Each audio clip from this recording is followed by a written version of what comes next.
Hi there, it's Nick back again on the channel previously called the Get Me Off Grid video blog, and that's essentially what it still is. Last video I did was on the 30th of August of this very year 2013, and today is of course the 8th of October, which shows that I've been really rather slack in getting videos out on this channel. I'm now going through the process of going through my channels and getting videos back out on them bit by bit, starting to do much more of a plan as to what I want to achieve and what I want to do with my various channels, because I think I've just been a bit slack with my thinking and a bit slack with my action and trying to make something really, really hard and fast. There's been plenty of reasons for this. I've got certain goals I wanted to achieve when I set up this channel, and I believe I'm slowly getting there. 2.5 years time from now, if things carry on going according to plan, in accordance with my work and everything else, then I will probably be pretty much there.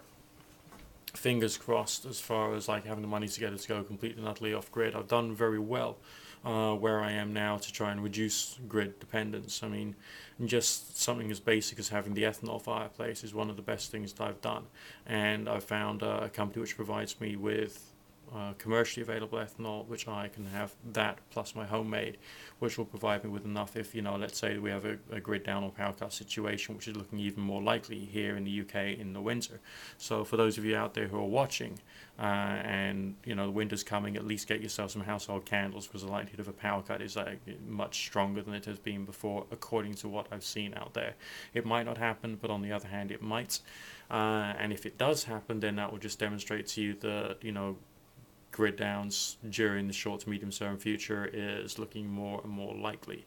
We've had a really good summer food wise, especially stuff that was homegrown, including the green beans, including aubergines, which was absolutely fantastic. The pumpkins didn't work out too badly. Okay, a few of them were a little small, but on the other hand, we still had some good crop there. The flowers on the pumpkins were tremendous this year. So essentially, purely from an optical point of view, a visual side of things, it was tremendous. What else? It's just been a question of doing the next right thing as far as everything here is concerned. There's still limitations as to what I can do as far as like self-sufficiency and all the rest of that, and trying to go towards living like the good life, so to speak, in this place. So that's why the drive to get this channel up and running and going, as well as to do more things, to learn more and pick up more skills, has been quite a big one. It's been a challenge just to get to where I am now, and also to amend my thinking as far as practicality and reliability is concerned. And now some of the things that I can make will work. That is a fact. It will work. Okay, but on the other hand, will it be reliable? And are my skills at making things necessary the best in the world?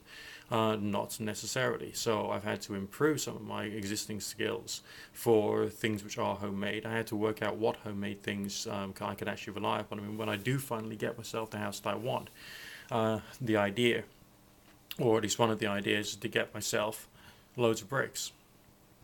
And that means I can have four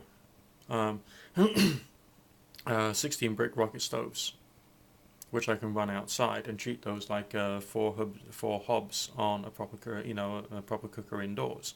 So during your late spring, throughout the summer, and throughout the first 3 quarters of the autumn, I could be doing my cooking outside with wood which I've collected and found. Let's say on a Sunday afternoon after I've done the whole church thing, I can get my rucksack, shove it on my back, go for a walk into the woods and around the edges of the golf course and around the hedgerows, and collect as many sticks as I can, and then take them home. Then hey presto, that's my free fuel. And the only thing that it would have taken me is once a week going for a nice long healthy walk. That's the kind of way in which I'd like to do things, because that would be free energy, free technology. Well, no, not totally free technology, but definitely free energy for cooking basically when I want. And when you get a rocket stove going, it's quicker than getting a wood gas stove going. I mean, the wood gas stove has its benefits, and the rocket stove has its benefits as well. But it's the rocket stove which is probably one of the quickest ways.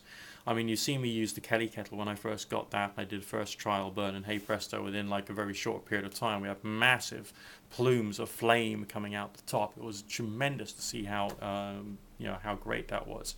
So if you got a system with a good updraft, okay, and ideally angled into the wind, then of course you can get a tremendous rate of combustion, which means that it is environmentally friendly, because you're using wood which has been grown recently and has therefore taken carbon out of the air recently. Okay, And also if you're using found wood, which you brought back home and you place into a nice dry environment so it can like season for a little while, then you've got free green energy.